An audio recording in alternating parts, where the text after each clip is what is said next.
Numa distribuição Reborn Video, OVNIs, a verdade oculta.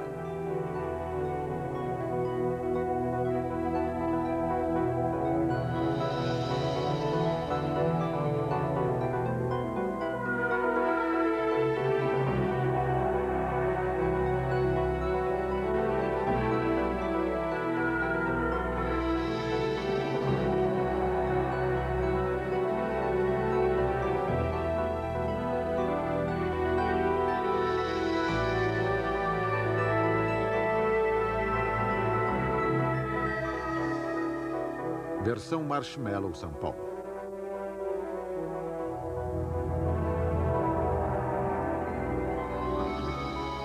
Mil anos atrás, o homem acreditava que a Terra era plana.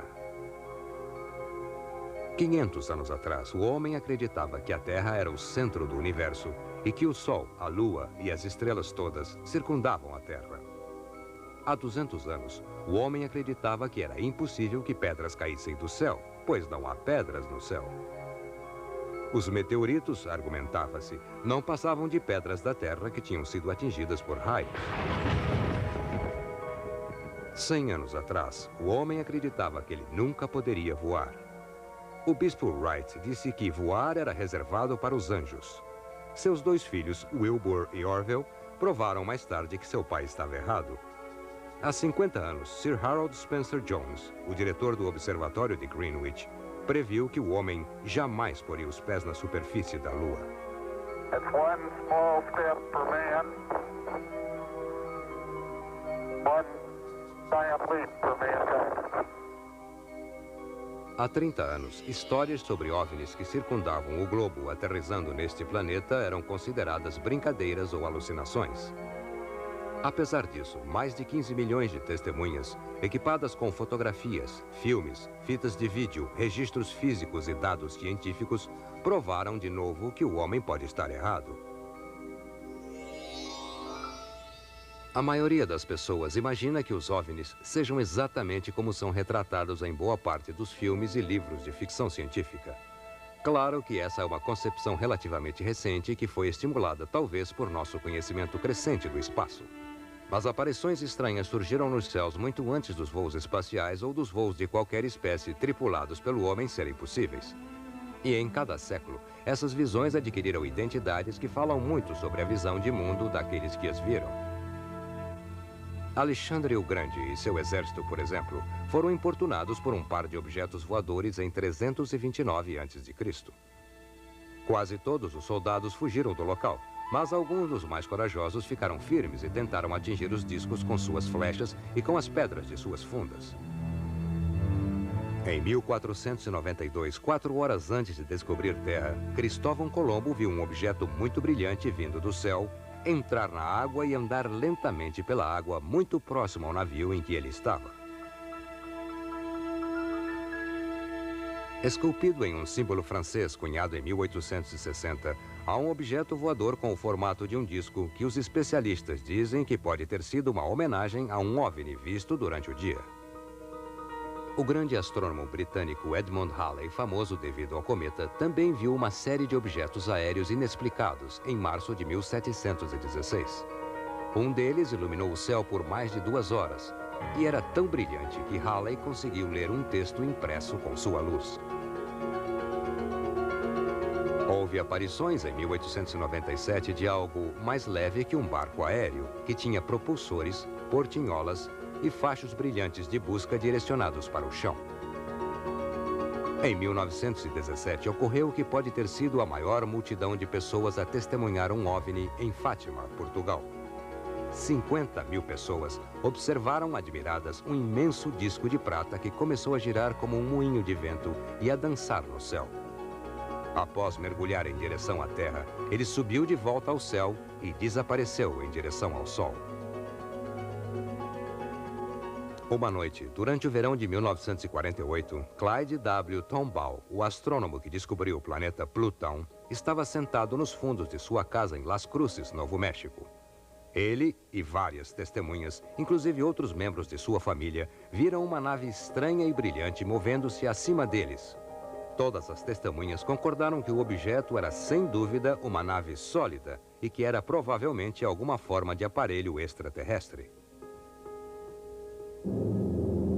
Pilotos da Força Aérea da Segunda Guerra Mundial relataram aparições de OVNIs sobre a Alemanha. Eles apareceram do nada e pareciam estar brincando com a aeronave. Pilotos militares os denominaram de combatentes do feu, sendo que feu em francês significa fogo. O major reformado da Força Aérea, Paul Deutsch, descreveu um encontro de sua tripulação ocorrido no Japão. Aquela que minha tripulação viu foi uma nave cor de laranja que acompanhou nossa aeronave por muitas milhas. O que pudemos registrar por nosso estabilizador horizontal não sabemos a que distância. É difícil de determinar. E os soldados que tinham controle de todas as armas nos bombardeiros B-29 atiraram e vimos rastros que vinham direto em nossa direção, mas nada aconteceu. Na época, achamos que era algum aparelho secreto japonês, provavelmente fabricado pelos alemães. E posso acrescentar que o pessoal baseado na Europa achou que era um aparelho alemão e os alemães acharam que era uma arma secreta aliada. Todo mundo achou que era do outro e ninguém sabia o que era.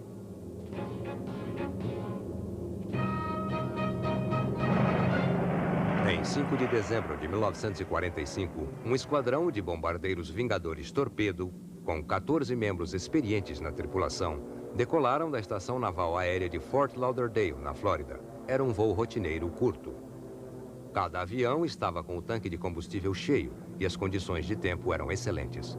Mas algo estranho aconteceu. O líder do voo fez contato dizendo não ter senso algum de direção. O controle aéreo então ordenou que o esquadrão se dirigisse para o oeste. O líder, com voz alarmada, disse: "Não sabemos para que lado fica o oeste. Está tudo errado, estranho. Não podemos ter certeza de direção alguma. Mesmo o oceano não tem a aparência que devia ter." Daí ele avisou que uma estranha aeronave não identificada estava aproximando-se deles. Seu rádio parou de funcionar. Todos os 5 aviões desapareceram sem deixar rastro. Um gigante Martin Mariner com uma tripulação de 13 pessoas foi despachado para procurar os 5 aviões desaparecidos. Ele tinha a capacidade de aterrissar nos mares mais turbulentos, mas este avião também sumiu no sombrio silêncio do Atlântico. Seguiu-se a maior operação de busca da história. Durante 5 dias, uma armada de 300 aviões e 21 navios atravessou mar e céu, mas nenhum rastro das 6 aeronaves nem dos 27 membros da equipe foi encontrado. Até hoje, o que aconteceu continua sendo um mistério. Alguns acreditam que o mistério pode ser solucionado no fenômeno dos OVNIs. Aí surgem inúmeras perguntas. Os OVNIs poderiam ser verdadeiros? Se sim, quais forças inteligentes estão atrás deles? Quais são suas intenções? São hostis, amistosos ou simplesmente curiosos? De onde eles vêm? Eles se originam da Terra ou essas máquinas e criaturas vêm de algum lugar entre aquelas estrelas misteriosas e cintilantes na negra vastidão do espaço? Orson Welles comenta: A descoberta de apenas uma bactéria em Marte ou em qualquer corpo do sistema solar indicaria que toda a cadeia de evoluções cósmica, química e biológica funciona em qualquer lugar. Neste caso, a criação da vida em qualquer lugar do universo seria mais regra que exceção. Neste caso, pode haver outras civilizações inteligentes capazes de se comunicarem conosco. O sonho deste assim chamado evento natural começou em 12 de outubro de 1992, quando o programa 7 da NASA, Busca de Inteligência Extraterrestre, iniciou um projeto de 10 anos de $100 milhões, cujo único propósito era procurar a resposta para uma única pergunta: o homem está só no universo? A peça central do programa 7 é o telescópio de rádio de Arecibo, em Porto Rico. Sua antena parabólica de 310 metros o torna o telescópio mais poderoso do mundo, com a energia efetiva de 20 trilhões de watts.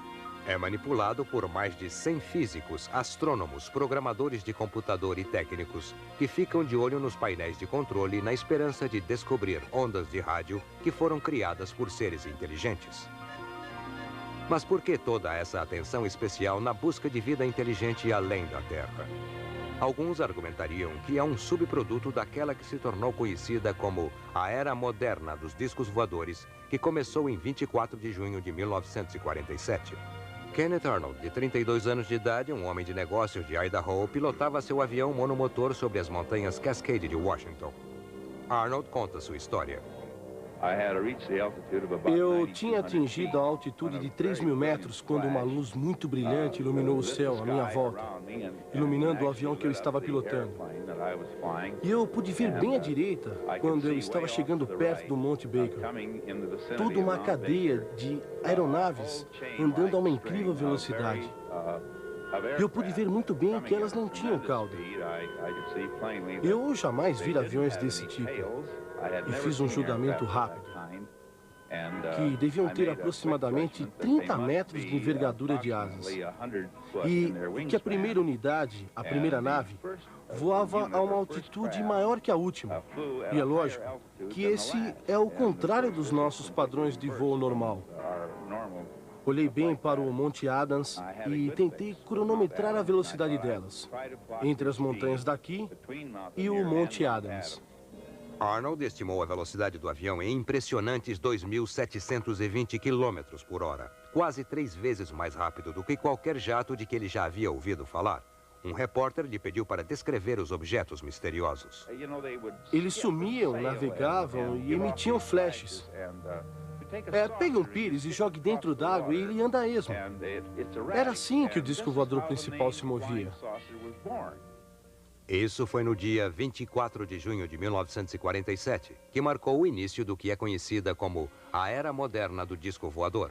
O que se seguiu seriam milhares e milhares de objetos voadores não identificados sobre a América do Norte, bem como em outras partes do mundo. Pareceu ficar pairando por 2 segundos e depois saiu do âmbito de visão em 2 ou 3 segundos, o que era muito mais rápido do que andava no início. Estávamos usando as luzes vermelhas em nosso avião, que são holofotes, apontando em direção ao OVNI, e ele reagia a isso, às vezes de modo audível, e fazia um movimento em direção à luz.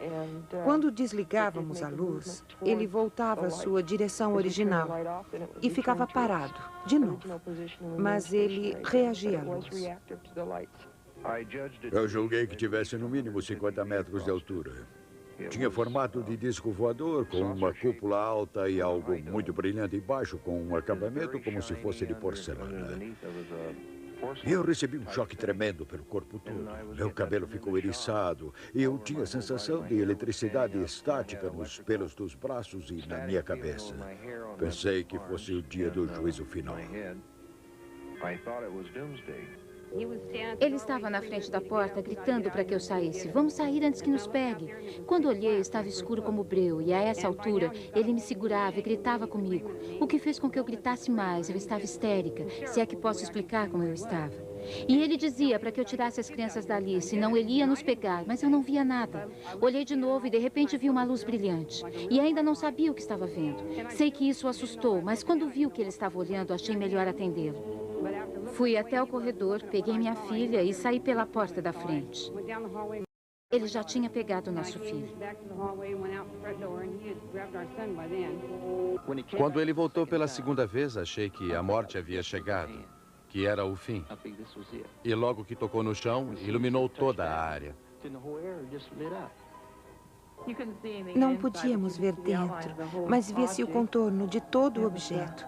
Via-se um ponto no céu e vi que andava muito, muito depressa. Após um tempo, ficou parado no ar. Mais ou menos 1,30 m, cabeças muito grandes, sem cabelos na cabeça, sem sobrancelhas ou quaisquer pelos no rosto. E tinha os olhos muito grandes. O cheiro mais forte eu senti quando os seres chegaram mais perto de mim. Eles me olharam. Não falamos verbalmente como estamos falando agora. Era uma coisa telepática. Uma pesquisa Gallup recente calcula que 1 entre cada 2 americanos acredita na existência de OVNIs. cerca de 15 milhões de pessoas relataram terem visto OVNIs, dos quais cerca de 2.000 foram encontros com OVNIs aterrissados e seus ocupantes. Os OVNIs foram bombardeados por aviões caça e mísseis antiaéreos, mas sem efeito. Eles liberam poderosas cargas eletromagnéticas, frequentemente causando falhas nos motores e nos circuitos elétricos. Eles evocam reações estranhas e de medo em animais e, frequentemente, causam profundos distúrbios psicológicos nos seres humanos. Eles têm a capacidade de se materializar como se vindos do nada, mas mais frequentemente somem como que por encanto no meio de uma aparição. Tanto olhos humanos quanto instrumentos de radar observaram manobras aéreas inacreditáveis, tais como giros de 90 graus a vários milhares de quilômetros por hora, e já se cronometraram velocidades acima de 25.600 quilômetros por hora. Não pode restar mais nenhuma dúvida, mesmo no cético mais ardoroso, de que os OVNIs existem. A pergunta é, de onde eles vêm? Se vieram de outra galáxia, viriam de no mínimo 2 milhões de anos-luz de distância.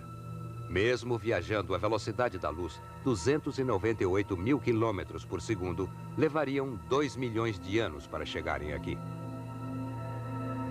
Mas supondo que os OVNIs tenham vindo de uma estrela distante em nossa própria galáxia, se esses visitantes espaciais viajassem 1.600.000 quilômetros por dia, levariam 70 mil anos para chegarem à Terra da estrela mais próxima, Alfa Centauro, que está a 25 trilhões e meio de milhas da Terra. Outras estrelas estão milhares de vezes mais distantes no espaço. Estimativas conservadoras indicam que uma espaçonave com 10 pessoas e viajando a 5 anos-luz, de ida e volta para um sistema estelar vizinho, a 70% da velocidade da luz, consumiria 500 mil vezes a quantidade de energia usada nos Estados Unidos em um ano. Mas há outras complicações na viagem espacial. O espaço não é um vácuo, mas contém gás cósmico, poeira e partículas. O vencedor do Prêmio Nobel, o professor Edward Purcell, de Harvard, salienta que um veículo espacial que viaja à velocidade da luz colidiria com este material espacial na forma de radiação e com o impacto da colisão de várias centenas de bombas atômicas. Na tarde de 7 de janeiro de 1948, um objeto voador não identificado foi visto na base aérea de Godman, em Fort Knox, em Kentucky.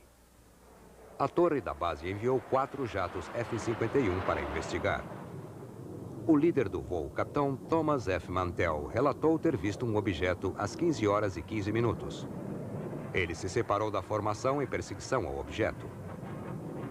Poucos minutos depois, ele mandou um rádio para a torre. Estou me aproximando agora para dar uma boa olhada. Está diretamente à frente e acima, e ainda se movimenta à metade da minha velocidade. A coisa parece metálica e de um tamanho imenso. Vou subir a 6.500 metros e, se não me aproximar, abandono a perseguição. Essas foram as últimas palavras do capitão Mantell. Mais tarde, naquele dia, seu corpo foi achado em um campo próximo. Os destroços de seu avião espalhados por 1 quilômetro em volta. Houve muitas outras aparições naquele ano. Em julho de 1948, o Comando Aéreo Estratégico em San Antônio relatou ao diretor do FBI, J. Edgar Hoover, que uma aeronave não identificada foi vista por um piloto, pelo copiloto e mais alguns passageiros da Eastern Airlines que voavam sobre Montgomery, Alabama. A aeronave foi descrita como sendo um tipo não convencional sem asas e parecia, de modo geral, com um foguete desses que aparecem em histórias em quadrinhos. Foi descrito como tendo janelas, ser maior que o avião da Eastern Airlines e estar viajando a uma velocidade estimada de 4.320 km por hora. Por pouco, ele não colidiu com o avião da Eastern Airlines. Em um memorando do FBI datado de 14 de março de 1949, vem o seguinte relatório. A Força Aérea acredita que discos voadores sejam mísseis construídos pelos homens e não fenômenos naturais, e que há cerca de 4 anos soube-se que algum tipo de discos voadores estavam sendo testados pelos russos.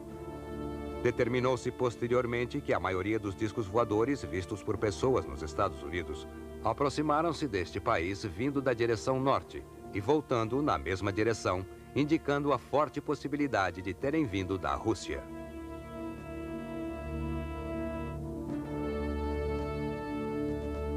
Na noite de 19 de julho de 1952, o controlador de voo Harry G. Barnes, no Aeroporto Nacional em Washington, D.C., captou 7 objetos que se moviam lentamente através de seu radar. Ele ligou para a Força Aérea de Andrews e soube que eles estavam vendo sinais luminosos idênticos em seu radar. 2 jatos F-94 puseram-se imediatamente a sondar os céus sobre Washington, onde eles não encontraram absolutamente nada. Assim que os jatos se afastaram, os sinais luminosos reapareceram nas telas do radar, permanecendo lá até o amanhecer. Uma semana depois, Harry Barnes captou mais 10 objetos pelo radar. A base da Força Aérea de Andrews confirmou que os mesmos objetos desconhecidos também estavam em seus radares. Barnes ligou para o Pentágono e mais 2 jatos vieram voando ruidosamente sobre Washington. Mas, desta vez, os OVNIs permaneceram visíveis nas telas e um dos caças-bombardeiros informou ter visto algo com 4 luzes. A uma certa altura, o piloto informou pelo rádio que as luzes estavam cercando o seu avião, mas logo os OVNIs partiram rapidamente, desaparecendo na noite. Mais tarde, naquela manhã, Harry Barnes deu este depoimento, abre aspas. Não há outra conclusão a que eu possa chegar, a não ser que durante 6 horas na manhã de 26 de julho, havia pelo menos 10 objetos não identificáveis se movimentando acima de Washington. Não eram aeronaves comuns, nem, em minha opinião, algum fenômeno natural pode explicar essas manchas em nosso radar. Fecha aspas.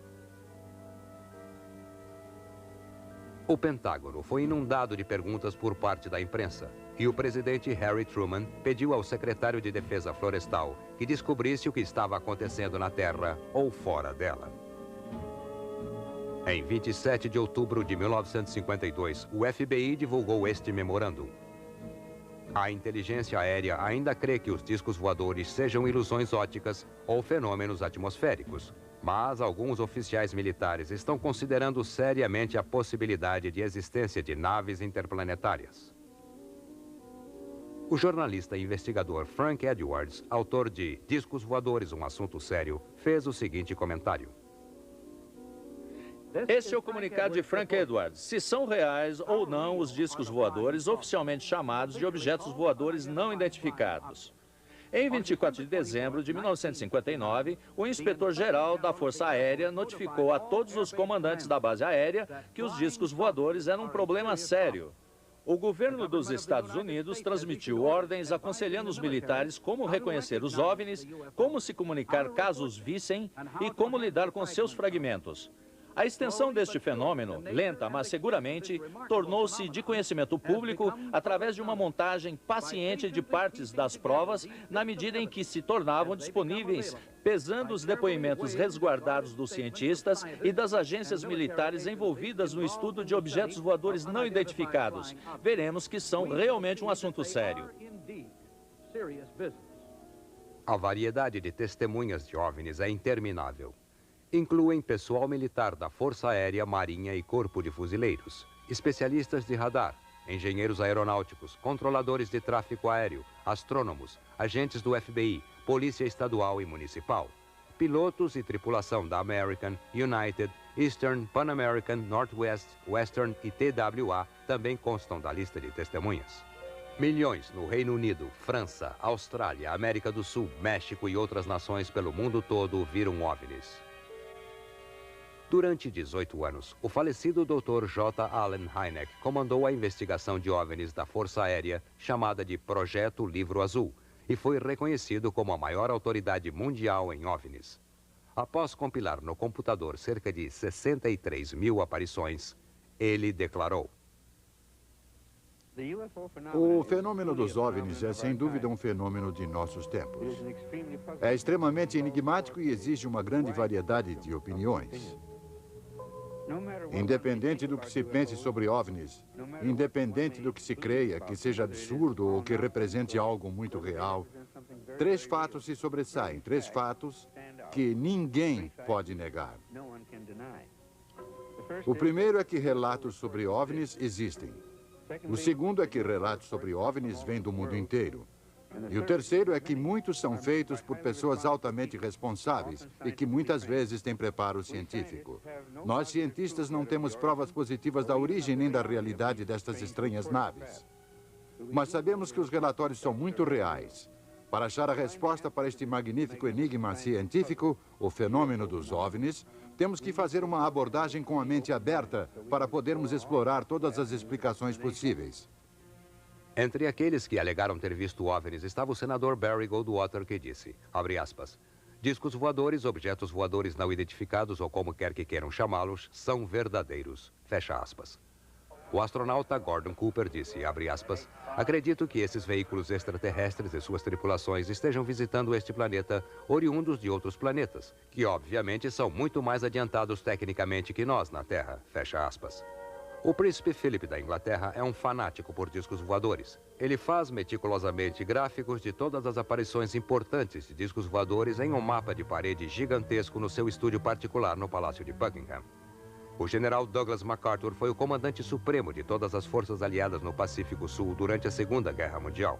Ele acreditava em OVNIs e até autorizou um relatório de cerca de 20.000 páginas. Durante um de seus últimos discursos a cadetes de West Point, ele disse, senhores, a próxima guerra não será uma guerra internacional, mas uma guerra intergaláctica.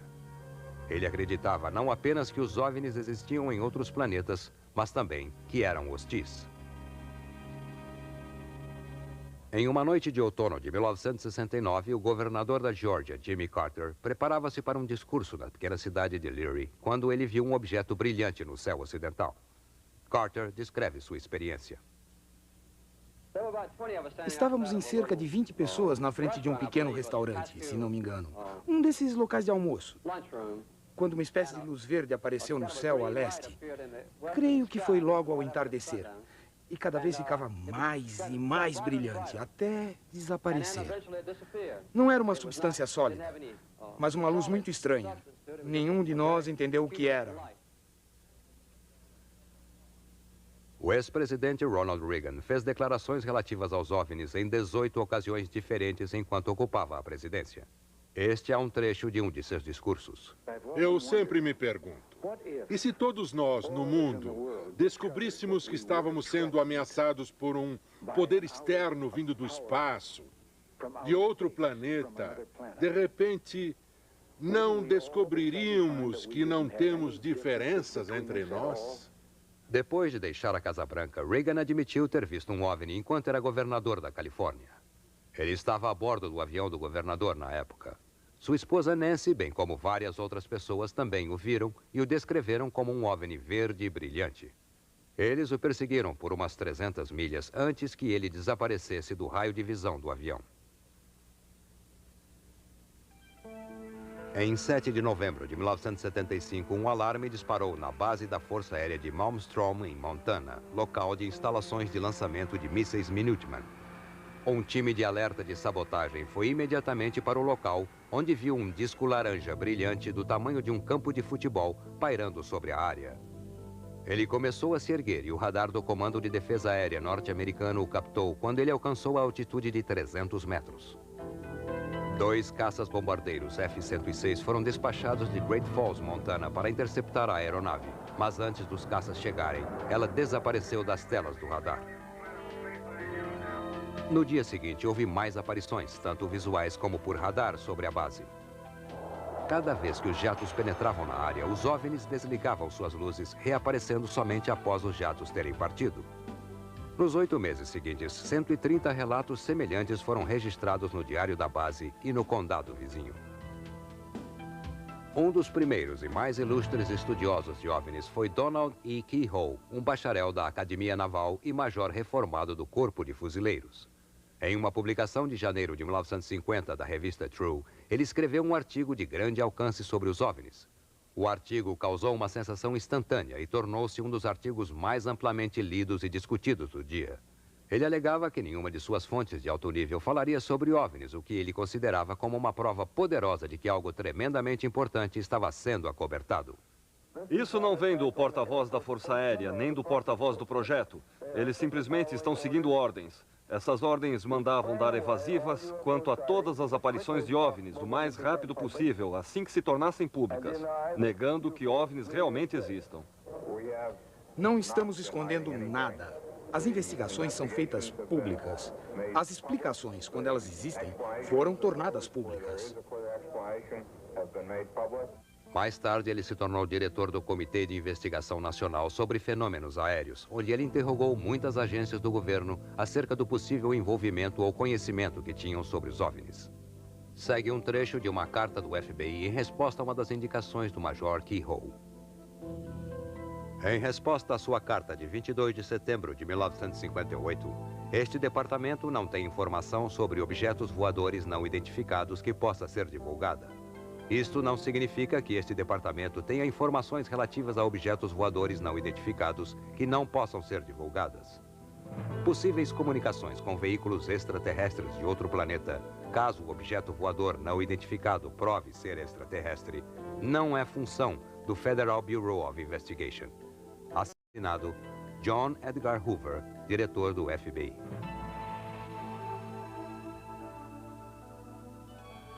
Há 6 categorias distintas de aparições.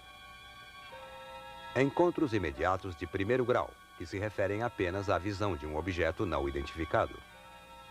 Encontros imediatos de segundo grau, que incluem tanto a aparição do OVNI, como também a prova tangível da aeronave ter passado pelo local, tal como marcas no chão, queimaduras na grama ou interferências em circuitos elétricos. Encontros imediatos de terceiro grau, que é o confronto direto com um ser ou entidade espacial, às vezes chamado de humanoide. Encontros imediatos de quarto grau envolvem a alegação de sequestro, onde pessoas afirmam terem sido involuntariamente levadas a bordo de um OVNI, geralmente para propósitos experimentais. Encontros imediatos de quinto grau envolvem contatados, ou pessoas que afirmam estarem em contato pessoal com entidades de OVNIs, geralmente por meios metafísicos ou ocultos. Encontros imediatos do sexto grau incluem ferimentos ou mortes resultantes de um encontro imediato com o OVNI.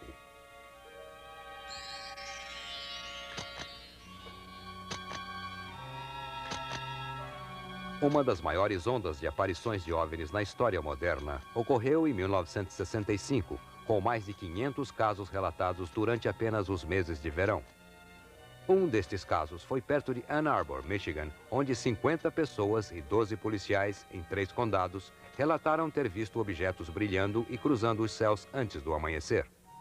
Naquela noite, 87 alunas do Hillsdale College, perto de Ann Arbor, viram um objeto voando e emitindo luzes brilhantes por um período de cerca de 4 horas.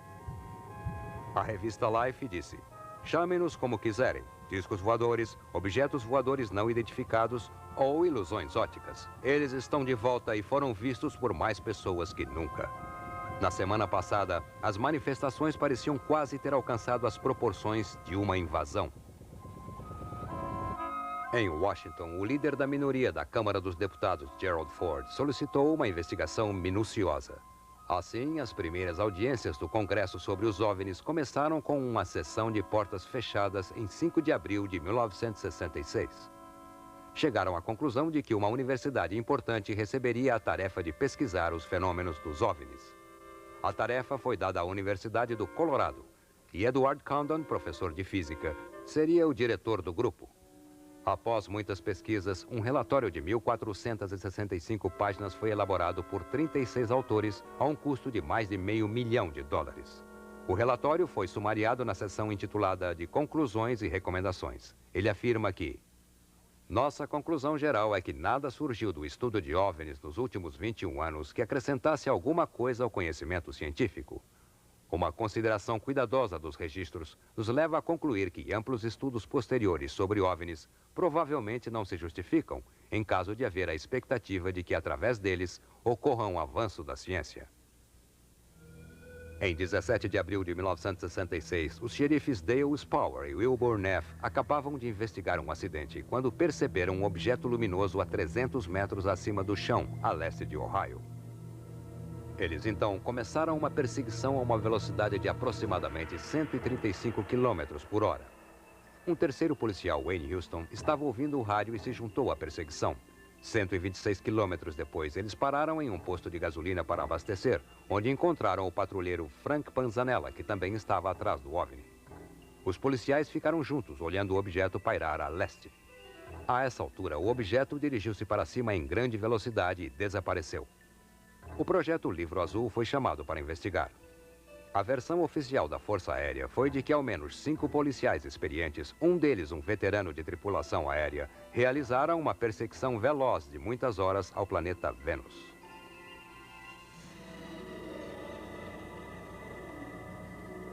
Por mais de 20 anos, de 1948 até 1969, a Força Aérea dos Estados Unidos esteve encarregada de investigar relatos de OVNIs. O primeiro estudo estabelecido em 1948 foi chamado de Projeto Signo. Suas conclusões foram que os OVNIs eram reais e calculavam que eles fossem aeronaves interplanetárias. O Pentágono censurou o relatório, acusando-o de uma fantasia de ficção científica. O próximo relatório, chamado de Projeto Relutante, foi criado no início de 1949 e devia ser realizado em segredo. Os críticos desta investigação se queixavam de que a Força Aérea queria controlar toda a pesquisa sobre os OVNIs e que sua autoridade superior parecia negar ou dar explicações vagas a todas as aparições. O projeto Relutante não durou muito e foi dissolvido oficialmente em dezembro de 1949. No entanto, houve muitos relatos recentes sobre aparições de OVNIs no Novo México e assim a Força Aérea lançou um novo estudo conhecido como Projeto Vislumbre. Um posto de observação foi montado no Novo México e foi equipado de câmeras, telescópios e outros equipamentos ópticos. Eles esperaram e após um ano de frustração, a Força Aérea eliminou o Projeto Vislumbre. Não foi muito tempo depois que o governo começou com uma nova política de cooperação com a imprensa, divulgando informes regulares sobre aparições e investigações. Isso foi seguido por um ano explosivo de cerca de 1.500 relatos e investigações. A Força Aérea estabeleceu então uma força-tarefa denominada de Projeto Livro Azul, que iria se tornar o estudo mais sistemático feito pela Força Aérea. As testemunhas receberam um questionário de 8 páginas, fotografias foram analisadas e entrevistas de campo foram conduzidas. Investigadores monitoraram voos de aeronaves e checaram relatos de tempo. No total, a equipe do Projeto Livro Azul eliminou relatos sobre OVNIs que eram brincadeiras óbvias ou os que podiam ser atribuídos a fenômenos naturais. No entanto, para os casos que continuaram sem solução, os investigadores tinham 2 escolhas: admitir que falharam na identificação do objeto ou dar qualquer explicação remotamente viável. O Projeto Livro Azul foi eliminado em 1969.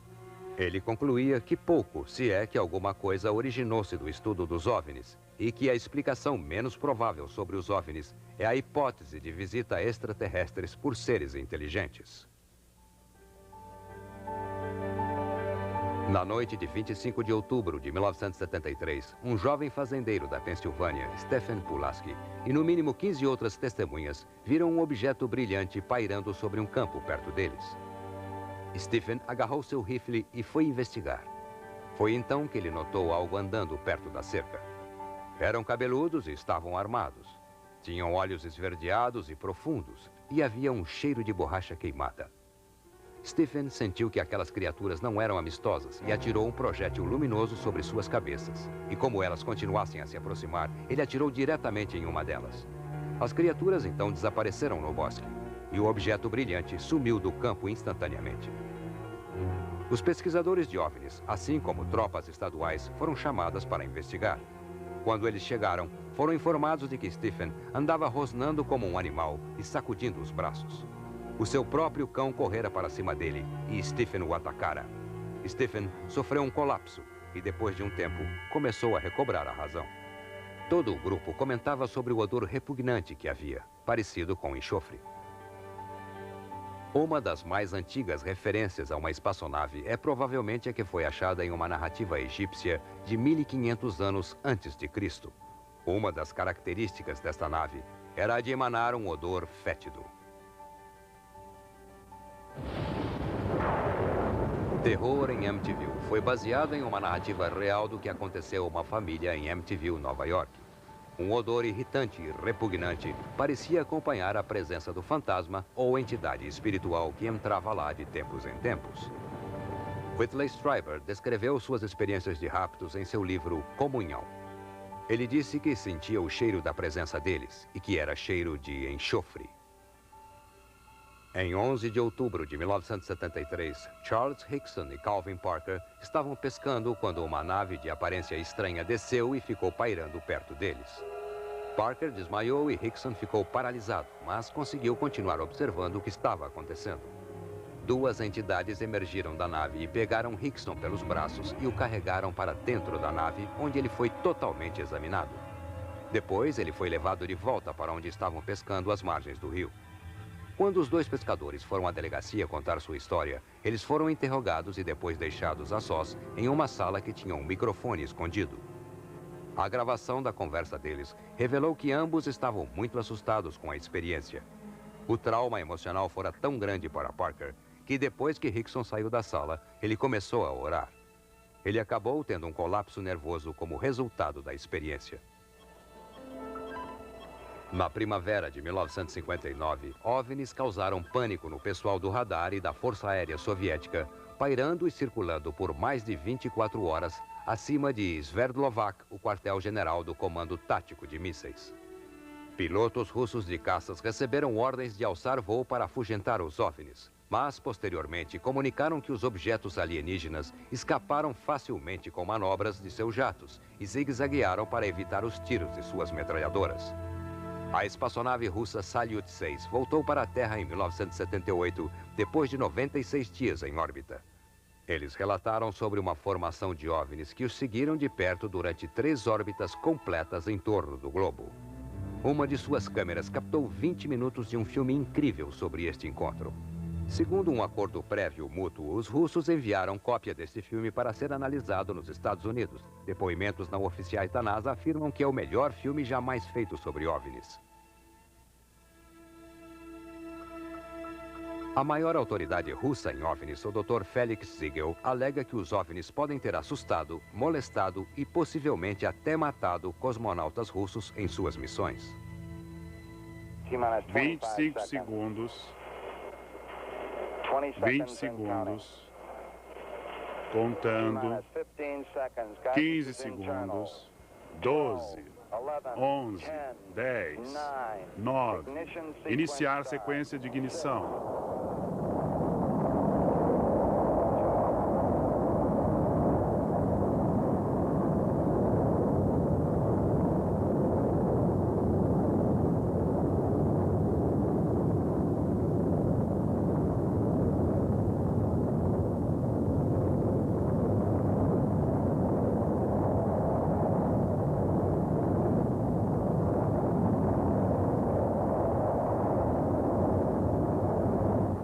Em pelo menos 6 missões espaciais, astronautas dos Estados Unidos encontraram OVNIs. O jornalista Frank Edwards registra o seguinte incidente. Quando o Major Cooper estava fazendo sua órbita final da Terra em maio de 1963, ele estava se aproximando de Perth, na Austrália, à noite. De repente, o Major Cooper passou um rádio para a estação de rastreamento, avisando que um disco de luz verde estava se aproximando com uma pálida luz vermelha ao lado. Estava viajando de leste para oeste, o que nenhum satélite feito pelo homem é capaz de fazer. 200 pessoas na estação de rastreamento observaram o objeto através de sua aparelhagem. Viram ele se aproximar de Cooper e dar uma guinada, afastando-se e dirigindo-se rapidamente para o espaço. Foi apenas o primeiro de muitos casos iguais. Todos os astronautas americanos, desde Gordon Cooper, também foram abordados por objetos voadores não identificados e cada vez os OVNIs aproximaram-se mais dos astronautas e cada vez permaneciam um pouco mais de tempo. Em 1969, o Major Edward McDivitt fotografou um desses objetos, perto da cápsula na qual ele estava orbitando a Terra, sobre o Oceano Pacífico. E quando a fotografia divulgada pela Administração Espacial e Aeronáutica mostrava claramente uma coisa brilhante e no formato de um ovo que libera uma trilha visível de seu sistema propulsor. Quanto mais estudamos as provas que estão sendo reunidas por toda a Terra, mais inescapável é a conclusão de que o homem deveria se preparar para o maior evento na história humana. A consciência de que estamos para fazer contato ou sermos contatados por seres de outros lugares no universo. O falecido general Douglas MacArthur disse que esse confronto seria o maior desafio que o homem jamais teve que enfrentar. Será que estamos preparados para ele?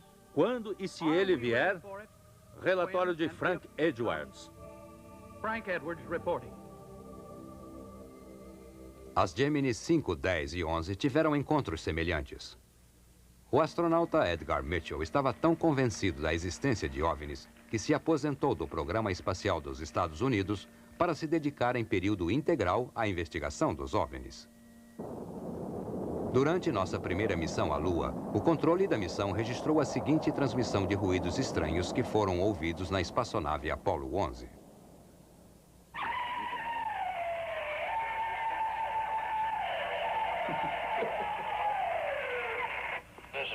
É isso, controle. Não sabemos o que é. Ouvimos ruídos estranhos vindos da Apollo 11. Se é que é da Apollo 11. Talvez devêssemos checar depois com a missão para saber o que são esses ruídos estranhos.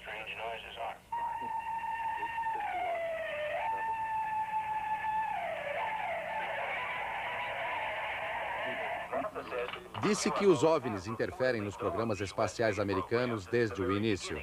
Os pesquisadores de OVNIs afirmam que os diários de bordo da NASA registraram que tanto as missões Gemini como a Apollo encontraram OVNIs e que a NASA explicou as aparições como dejetos espaciais ou chamas solares. Mas alguns dos seus próprios astronautas discordam. Aparições de OVNIs foram relatadas por James Lovell, James McDiv, Wally Schirra, Dick Slayton, Gordon Cooper e outros. Em março de 1989, ocorreram transmissões estranhas durante um voo espacial. Um operador de rádio amador de Maryland captou a voz do piloto da Discovery, coronel John Blaha, falando em um canal secreto da NASA. Houston, aqui é a Discovery. Ainda estamos com a aeronave alienígena sob observação. Houston, aqui é a Discovery. Ainda estamos com a aeronave alienígena sob observação. O Dr. J. Allen Hynek explica em uma teoria alternativa que poderíamos estar tratando com algo de outra dimensão. Um dos aspectos mais intrigantes das aparições dos OVNIs é seu aparente isolamento no espaço e tempo. As aparições costumam acontecer em um lugar e um tempo e duram pouco. Às vezes aparecendo do nada e sumindo para o nada. Isso sugere muito mais uma realidade paralela do que, digamos, visitas de um planeta distante. E, neste caso, seria de se esperar que ficassem por mais algum tempo. O jornal britânico Flying Saucer Review, revista do disco voador, foi fundado em 1955 e é amplamente reconhecida como a melhor publicação sobre OVNIs do mundo. Ela é escrita por cerca de 50 especialistas mundiais que dirigem as principais investigações sobre OVNIs. Ainda assim, um depoimento oficial do editor Gordon Creighton é surpreendente. Abre aspas. Parece não haver provas ainda de que qualquer destas naves ou seres sejam oriundos do espaço. Fecha aspas.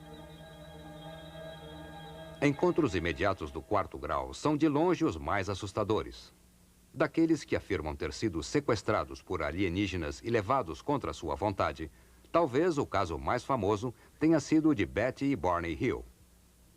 Sua história começou na noite de 19 de setembro de 1961, quando estavam voltando à sua casa de New Hampshire de férias no Canadá.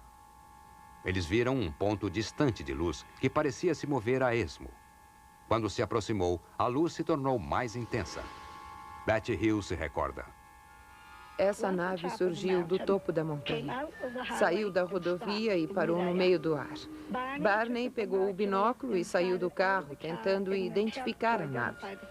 Quando fez isso, ele viu um grupo de figuras em pé nas janelas, olhando para ele. E uma dessas figuras lhe disse: "Não tenha medo. Continue olhando, continue se mexendo, fique aí, não tenha medo. Nenhum mal vai lhe acontecer. Mas fique aí." E a nave começou a descer e Barney voltou ao carro dizendo: Temos que sair daqui, vão nos capturar." E fomos voando pela estrada. Eles chegaram em casa sem maiores incidentes, mas nos dias e meses seguintes eles tiveram pesadelos, retrospectos e extrema ansiedade. Eles também foram incapazes de dar conta de mais do que 2 horas entre a hora em que encontraram o OVNI e a hora em que chegaram em casa. Onde foi parar o tempo que falta? O que aconteceu? Eles procuraram um psiquiatra e, através de hipnose, Betty e Barney Hill narraram uma história muito mais estranha do que aquela que tinham escondida em suas mentes conscientes. Pisamos no breque e o motor do carro parou. Eles se separaram. Veio um de cada lado e nos tiraram para fora. Levaram-nos por um caminho pelo bosque e levaram-nos a bordo. Fizeram um exame físico em nós. Fomos sequestrados. Betty Hill lembra-se de conseguir fornecer uma descrição detalhada de seus sequestradores alienígenas. Eles eram todos baixos. O líder, eu diria, tinha a minha altura, um pouco mais alto que eu. Eu tenho 1,50 m. Era careca, não tinha cabelo, não tinha sobrancelhas, nem cílios e sem lobos de orelhas. Sem orelhas, pelo que me lembre. Olhos muito grandes, nariz achatado e pequeno e lábios finos. Betty Hill disse que eles estavam muito interessados na sexualidade humana e que eles se comunicavam através de uma forma de telepatia que parecia uma voz alta e clara dentro de suas cabeças. Bud Hopkins escreveu vários livros sobre OVNIs, inclusive O Tempo que Faltava e Os Intrusos. Ele é um dos maiores especialistas em casos de sequestro, também conhecidos como encontros imediatos do quarto grau.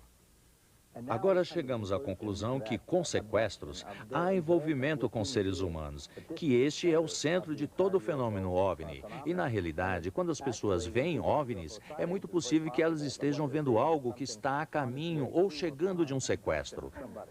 Eles não estão apenas voando, estão profundamente interessados nos seres humanos. Whitley Strieber afirma ter sido sequestrado por seres alienígenas em mais de uma ocasião e escreveu sobre suas experiências no seu livro best-seller Comunhão. Desde que escrevi Comunhão, recebi cerca de 55 mil cartas de pessoas que acham que coisas semelhantes aconteceram com elas. E ainda continuo recebendo 200 por semana. A Fundação dos Intrusos e o Fundo para a Pesquisa de OVNIs mostra que entre cada 50 adultos americanos, 3.700.000 pessoas, indicam que podem ter tido uma experiência de sequestro com um objeto voador não identificado. Eu me lembro que minha mãe foi levada em um jipe e eu estava lá e eu fui levada por um OVNI. Havia uma luz de raio que descia e eu fui levada pelo raio para dentro da nave. Essas experiências parecem loucas, impossíveis segundo a nossa física. E com frequência usamos hipnose para ajudar a vir à tona todas as lembranças. Um grande cientista, Dr. Leo Sprinkle, realizou um estudo de 5 anos com 82 pessoas que relataram ter tido experiências com OVNIs. A maioria era capaz de reviver a experiência através de hipnose, e todas sofreram graves distúrbios psicológicos depois. Eles afirmavam ter sido levados para dentro de naves espaciais e terem sido examinados por humanoides que comunicavam mensagens telepáticas a eles. Dave Hunt é um jornalista investigador que escreveu 18 livros. Sua pesquisa e especialidade em consultas o levam pelo mundo todo. Na Universidade de Cal State, Long Beach. Esqueci os nomes dos cientistas que trabalharam nisso. Isso faz muitos anos. Eles pesquisavam e pegavam pessoas a esmo. Eu sei que vai dizer que todo mundo foi sequestrado. Eles pegavam as pessoas a esmo, e quem não tinha ideia, nem indicação de que tinha sido sequestrado, eles os hipnotizavam. Elevavam a um estado de relaxamento profundo. Depois sugeriam que estavam sendo abordados por OVNIs e pediam que os descrevessem. A descrição deles era a mesma que a dos outros. Eles sugeriam que estavam sendo levados a bordo e perguntavam como eram as entidades e davam descrições semelhantes. E depois diziam que estavam sendo levados a bordo e perguntavam: o que está acontecendo com você? E eles diziam: estamos passando por um exame médico. Em seu livro Segredos dos OVNIs, o ufologista Don Elkins fez a seguinte observação. Descobri que algumas pessoas alcançam o fenômeno de contato simplesmente sendo hipnotizadas. E a mesma mensagem geral permeia cerca de 90% das milhões de palavras recebidas por milhares de pessoas no mundo todo. Ninguém sabe o que é hipnose, ninguém sabe o que acontece na mente. É um estado de consciência alternativo como que os yogis e médicos feiticeiros praticam. Ele relaxa a conexão normal entre seu espírito e seu cérebro. E é claro que se o hipnotizador puder controlá-lo, fazer todos os tipos de sugestões, fazer você pensar que estão acontecendo coisas que não estão acontecendo, fazer com que você pense que tem poderes que não tem, experiências que não tem, até implante de memória. Outros seres, se é que existem outras mentes lá fora, poderiam fazer a mesma coisa. Sir John Eccles, vencedor do Prêmio Nobel por sua pesquisa sobre o cérebro, descreve-o como uma máquina que um fantasma pode operar. O que ele quer dizer com isso é que o seu espírito opera seu cérebro, em um estado normal de consciência. Em um estado alterado, alcançado na yoga, meditação transcendental e hipnose, você relaxa a conexão normal entre seu espírito e seu cérebro. Isso permite que o outro espírito, outras entidades, outras mentes se interponham e comecem a admoestar os neurônios em seu cérebro, criando um universo de ilusão. Eu acredito que seja demoníaco. Acho que todas as provas indicam isso.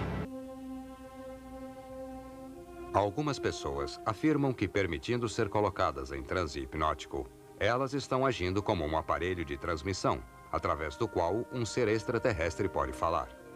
Eis aqui uma amostra de uma destas mensagens.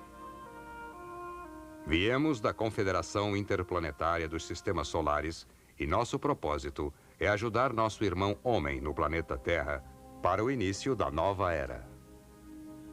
O mestre que foi conhecido por vocês como Jesus conseguiu usar muitas habilidades mais do que as pessoas deste planeta. Infelizmente, o homem sobre o planeta Terra interpretou mal o significado da vida deste homem. Ele não era diferente de nenhum de vocês. Ele simplesmente era capaz de lembrar de certos princípios. Esses princípios podem ser compreendidos por qualquer um a qualquer hora. É necessário apenas que você se disponha para nosso contato através da meditação, a fim de começar a compreender de novo o que é de vocês por direito. A verdade da criação e a verdade de sua posição nela. Vós não sabeis que sedes deuses? Ficamos intrigados, às vezes, pela incapacidade das pessoas em geral deste planeta de serem despertadas para essa simples verdade. Achamos que o estado de hipnose trazido pela evolução do pensamento das pessoas deste planeta é tão grande que é necessário que ele mantenha uma consciência constante de sua natureza espiritual através da meditação. O homem está agora em um período transitório, antes do amanhecer da nova era.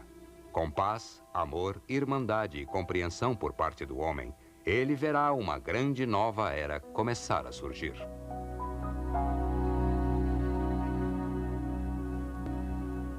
Em seu livro, A Peregrinação do Disco Voador, Brian Reeves resume seus achados nesta declaração. A partir de nossa análise, os ensinos dos seres espaciais parecem apoiar muitos dos princípios ensinados na filosofia oriental pelos profetas do Extremo Oriente. O pesquisador de OVNIs, John Weldon, faz a seguinte pergunta. É possível pensar que, literalmente, milhares de extraterrestres genuínos voariam milhares de anos-luz simplesmente para ensinar a filosofia da nova era, negar o cristianismo e apoiar o oculto? E por que as entidades, na verdade, se apossam e habitam pessoas, como fazem os demônios, se forem realmente extraterrestres evoluídos? O Dr. Pierre Guérin, um eminente cientista associado ao Conselho Nacional Francês de Pesquisa Científica, conclui que a conduta dos OVNIs é mais adequada à magia do que à física como a conhecemos, e que os ovninautas modernos e os demônios do passado são provavelmente idênticos. A palavra demônio em grego vem da raiz que significa conhecimento ou inteligência, significando que os demônios têm acesso ao conhecimento e à informação negada aos mortais comuns. Depois do que aconteceu comigo, as experiências de comunhão, decidi que poderia ser boa ideia aceitar a ideia do diabo, caso seja isso o que eu vi. Se você olhar de perto para a vida do mundo, verá a obra do mal no mundo. Parece haver, atrás disso, um tipo de maquinário que está muito além do acidente da vida humana. Você pode literalmente hipnotizar as pessoas, lhes dizer que é um gato no colo delas, que elas o verão, vão ouvi-lo ronronar, vão mimá-lo e senti-lo. Ele não está lá fisicamente. Você diz ao gato para arranhá-los, sabe? E para tirá-los de lá, haverá marcas de arranhão em suas bochechas. Um objeto não físico, sob as condições adequadas, pode deixar evidência física. Acho que é demoníaco. É o poder espiritual de alguma espécie para o qual não há explicação física. Você não pode explicar isso pelas leis da química e da física, tais como as conhecemos. John Keel é um renomado especialista em OVNIs e escreveu inúmeros livros e artigos sobre o assunto. Considerando-se um agnóstico, ele fez esta declaração. Milhares de livros têm sido escritos sobre o assunto da demonologia, que é um estudo antigo e erudito sobre monstros e demônios. As manifestações de ocorrências descritas nesta literatura são idênticas ao fenômeno dos OVNIs. Vítimas de possessão demoníaca sofrem dos mesmos sintomas médicos e emocionais que os contatados dos OVNIs. Eu diria que fui atacado por algo vindo do desconhecido e não possuído por ele. Espero que nunca tenha sido possuído. Acho que há os que possam discordar disso. Eu não acho que tenha sido uma loucura. Se saiu da minha mente, veio de uma parte da mente que é universal a todos nós. Em Encontros Imediatos do Terceiro Grau, o primeiro filme que surgiu sobre OVNIs, na casa em que a mãe e o garotinho moravam, os brinquedos começaram a correr e os parafusos se soltavam na presença dos OVNIs. O que o filme estava dizendo era que as mesmas pessoas que dirigem os OVNIs estão nas casas assombradas. E eu diria que isso é absolutamente verdadeiro. Em 1969, a Gráfica Oficial dos Estados Unidos divulgou uma publicação de 400 páginas intitulada OVNIs e Assuntos Relacionados, uma bibliografia anotada. A autora era a escritora de bibliografias da Biblioteca do Congresso, senhorita Lynn E. Catou. Durante sua pesquisa, ela leu cerca de 1000 artigos, livros e outras literaturas. Ela resume seus achados no prefácio da bibliografia. Uma grande parte da literatura OVNI disponível está ligada de perto ao misticismo e ao metafísico. Trata de assuntos como telepatia mental, psicografia e entidades invisíveis, bem como de fenômenos como manifestações de poltergeist e possessão. Muitos dos relatos de OVNIs que estão sendo publicados agora na imprensa popular contam sobre possíveis incidentes que são extremamente semelhantes à possessão demoníaca e fenômenos psíquicos, que são conhecidos há muito tempo pelos teólogos e parapsicólogos. Esse documento foi compilado para a Força Aérea dos Estados Unidos e está agora na Biblioteca do Congresso. O Dr. Jacques Vallée falou às Nações Unidas sobre OVNIs e foi o modelo para Lacombe no filme de Steven Spielberg, Encontros Imediatos do Terceiro Grau. Ele é autor de 8 livros sobre OVNIs e foi amplamente reconhecido como o melhor cientista investigador no âmbito da pesquisa de OVNI. No seu livro Mensageiros do Engano, Vallée diz que um paralelo impressionante pode ser feito entre os ocupantes de OVNIs e a concepção popular dos demônios. E em seu livro Confrontos, ele escreve: os exames médicos aos quais os sequestrados dizem que são submetidos costumam acompanhar manipulação sexual sádica, que lembra os contos medievais de encontros com demônios. Ele também fez esta declaração: eu acredito que quando falamos em aparições de OVNIs como visitas espaciais, estamos considerando o fenômeno pelo nível errado. Não estamos com ondas sucessivas de visitas do espaço, mas estamos lidando com um sistema de controle. E ele afirma: os OVNIs são os meios através dos quais os conceitos do homem estão sendo reformulados. Eles estão se engajando em um empreendimento mundial de sedução subliminar. Jacques Vallée, ele era, pelo menos naquela época em que escreveu o livro, um agnóstico. É interessante que ele chegue às mesmas conclusões que eu cheguei como cristão na minha pesquisa. Ele disse sobre os OVNIs que eles são reais, mas não são físicos. Eles são os mensageiros do engano. Isso é baseado em sua pesquisa de cerca de 20 anos.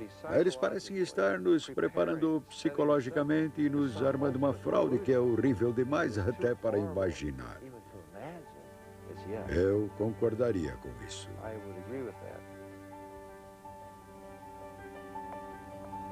O Dr. I.D.E. Thomas vem de uma longa linhagem de pastores galeses.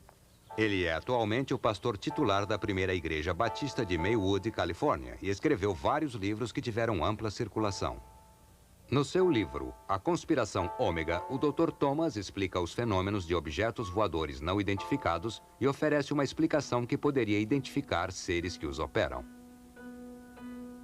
Por mais incrível que essa explicação possa parecer, pensemos no antigo ditado de Heráclito, que há 500 anos antes de Cristo disse: por ser às vezes tão inacreditável, a verdade deixa de ser conhecida.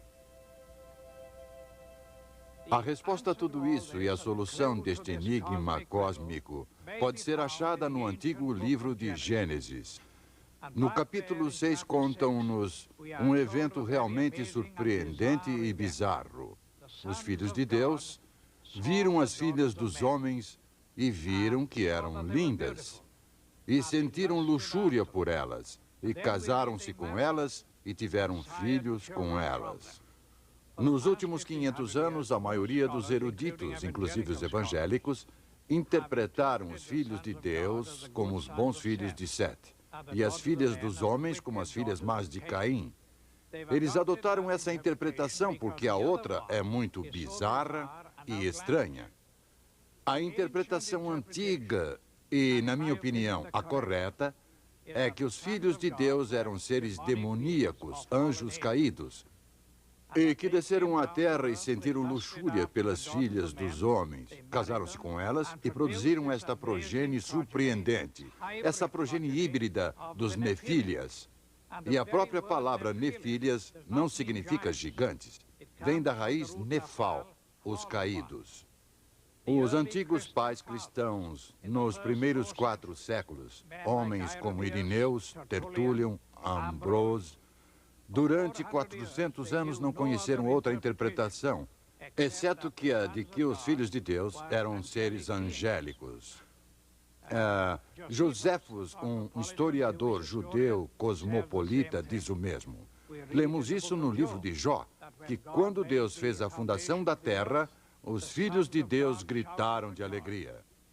É óbvio que os filhos de Deus não podiam ser seres humanos se não tivessem sido criados por ele.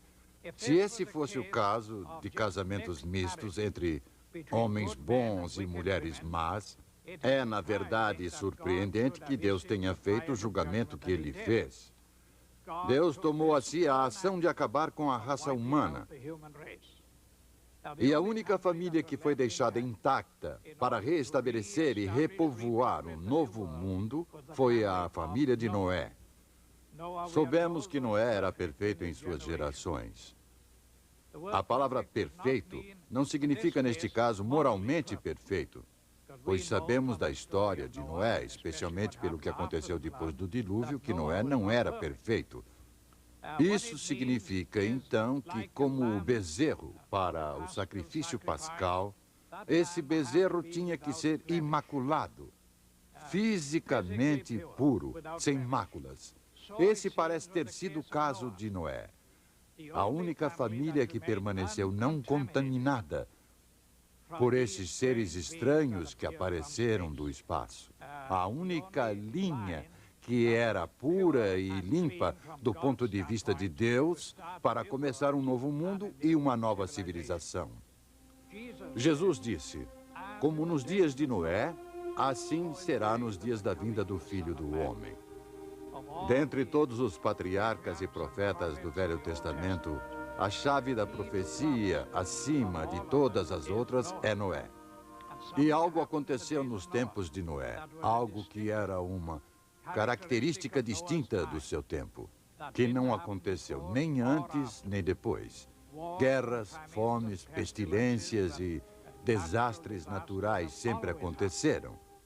Mas algo aconteceu nos dias de Noé, e foi a mais sinistra e bizarra de todas as coisas que aconteceram, que foi o casamento misto entre a raça angélica e a raça humana. E é claro que a mente atrás disso tudo foi um outro anjo, um anjo caído, Lúcifer. Nós acreditamos, como acontecia naqueles dias, que podemos estar à beira de uma outra invasão que virá do espaço, que Satanás não desistirá, fará outra tentativa, talvez o ataque final sobre a raça humana para afastar os homens e mulheres de sua adoração a Deus. Ele tentou antes, inevitavelmente tentará de novo, seduzindo a raça humana, enviando essas assim chamadas entidades do espaço, seres demoníacos. Ele tentará fazer com que as pessoas do mundo todo o adorem, privando Deus da adoração devida a ele. Felizmente, nós sabemos qual será o resultado final. Mas esse ataque final ao ômega, que virá no fim dos tempos, poderá provocar a volta de Jesus Cristo para salvar os seus. Satanás falhou antes e a Bíblia prevê que ele falhará de novo. Sabemos enfaticamente pelas palavras de Deus que o reino deste mundo vai se tornar o reino de nosso Deus e de seu Cristo. Satanás fará a tentativa, mas nosso Deus é maior que tudo e é Ele que está no mundo. A vinda do que não segue a lei estará de acordo com o trabalho de Satanás, exibido em todos os tipos de falsos milagres, sinais e maravilhas, e em todo tipo de mal que engana aqueles que estão perecendo. 2 Tessalonicenses, capítulo 2, versículo 9.